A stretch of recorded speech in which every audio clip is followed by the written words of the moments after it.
ẹni pa mí lórí àwọn tí wọ́n kóra wọn jọpọ̀ tí wọ́n ní àwọn fọ́ọ̀mù ADC. Mo fẹ́ kí a gbé wọn yẹ̀wò ní kọ̀ọ̀kan láìsí àbòsí. Ká bẹ̀rẹ̀ lórí Atiku. Atiku ṣe 8 years gẹ́gẹ́ bí vice president. Lẹ́yìn ìgbà tí ó parí ẹ̀, ọ̀gá ẹ̀ tí ó jẹ́ bàbá Olúṣẹ́gun Ọbásanjọ́ sọ jáde ní ẹnu wọn wípé níbi tí Atiku kó owó dé nígbà tí àwọn jọ wà ní ìjọba, owó tó kó ó tó bọ́ gbogbo Nigerians fún 20 years.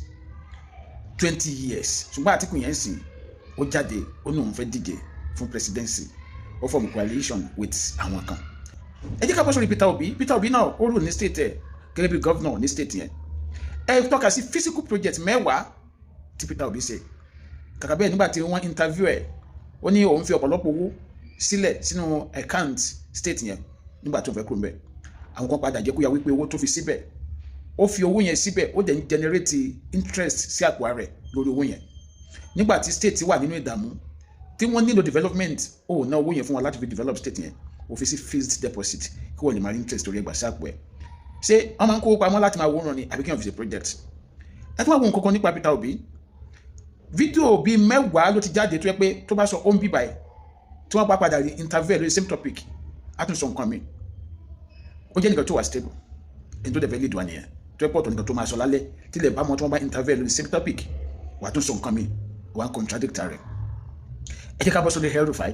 Ó jẹ́ pé nígbà tó wà ní governor ní state ẹ̀, ojoojúmọ́ ni wọ́n ń gbẹ̀mí àwọn ènìyàn táwọn afẹ̀mí ṣòfò tí wọ́n ń gbẹ̀mí àwọn èèyàn ní state ẹ̀ tí ò rí state ẹ̀ tí ò rí tò. Òun náà ní sinmi àwọn òun fẹ́ pọ̀yàn. Òun náà ní òun fẹ́ pọ̀yàn.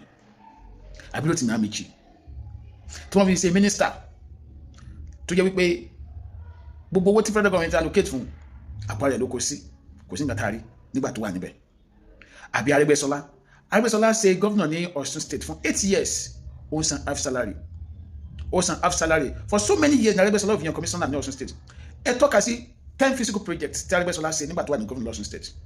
Ẹ tọ́ka sí 10 physical kọ́ sí abẹ́ comment section 10 physical projects tí Arẹ́gbẹ́ṣọlá ṣe nígbà tó wà ní Ọ̀ṣun state governor nígbà tó wà ní Ọ̀ṣun state tó jẹ́ governor Ọ̀ṣun state. Ẹ kọ́ sí abẹ́ comment section láì sí ibùbú. Ẹ má sọ tó Òṣogbo nìkan o, because Òṣogbo nìkan kọ́ ní ìlú tó wà ní Ọ̀ṣun state. Ẹ kọ́ sí abẹ́ comment section 10 physical projects tẹ́lẹ̀ tọ́ka sí. Now, ṣé Arẹ́gbẹ́ṣọlá wọ́n á fi ṣe minister fún interior láyé Buhari? Ẹ mú iye ẹ̀wọ̀n tí wọ́n fọ́.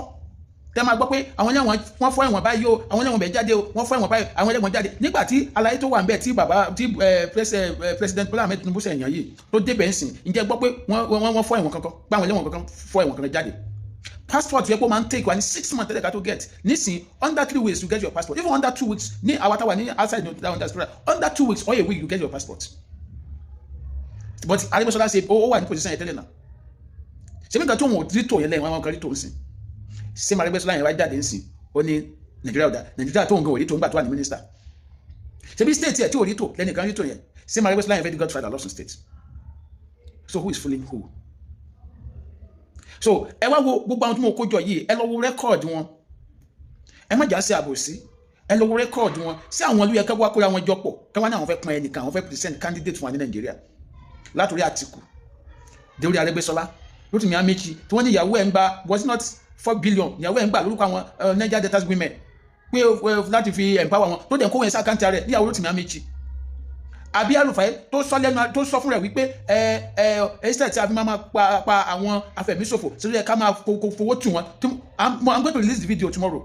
Tó ní ó yẹ ká máa fún wọn lówó ni láti fi tù wọ́n torí citizen àwọn náà. Gbogbo wọn wá gang up nísìnyí, wọ́n ní àwọn fẹ́ present ẹni tó máa rule Nigeria dáadáa sílẹ̀. Ẹjọ́ kílẹ̀ yẹn ọ̀dọ̀ mọ́rí sí.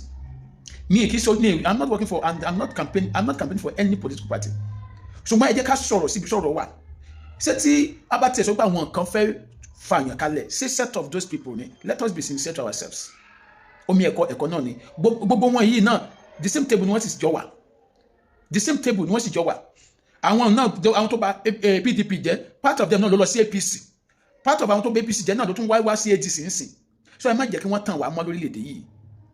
Àwọn dáadáa sì wà lórílẹ̀‐èdè tó yẹ pé they are ready to transform this country.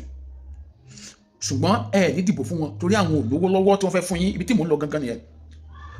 Ẹ mọ̀ gbà tí Sowore ọ̀gá yẹn tó ti jáde ṣùgbọ́n kò tó pé kò lówó tó fẹ́ há fún ẹ̀yin èèyàn, kò lówó tó fi ra ìbò yín, ẹ ní dìbò fún. Bàbá Túndé Bákàrè, ẹ mọ̀ gbà tí wọ́n jáde, ǹjẹ́ dìbò fún wọn. We have so many political party ta ní Nàìjíríà ni. Ṣé APC náà PDP kẹlá ní ni? Rárá.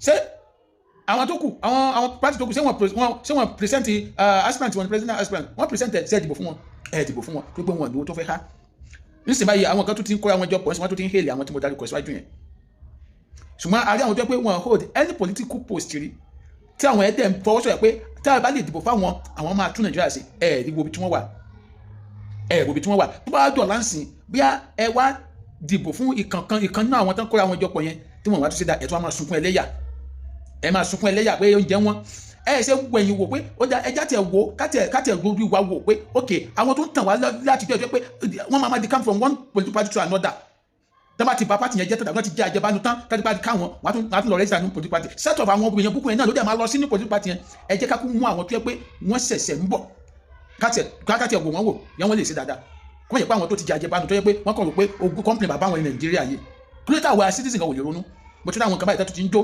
tẹ́tù tí ń yọ̀ pé dis làwọn bá lọ èmi ò support the party kankan o ṣùgbọ́n èmi ń sọ wípé ṣé yàtọ̀ fún àwọn jẹgúdújẹrá tó ti ṣe rí yìí ṣáàrí èèyàn míì tí ò ti ṣe rí tá a lè kọwọ́ tìlẹ́yìn ni ní pàtì míì àbí kílẹ̀ yín tẹ́ ń wò mí rí sí ẹ fi orin hàn ní abẹ́ comment section. This is Adomade. Bye for now.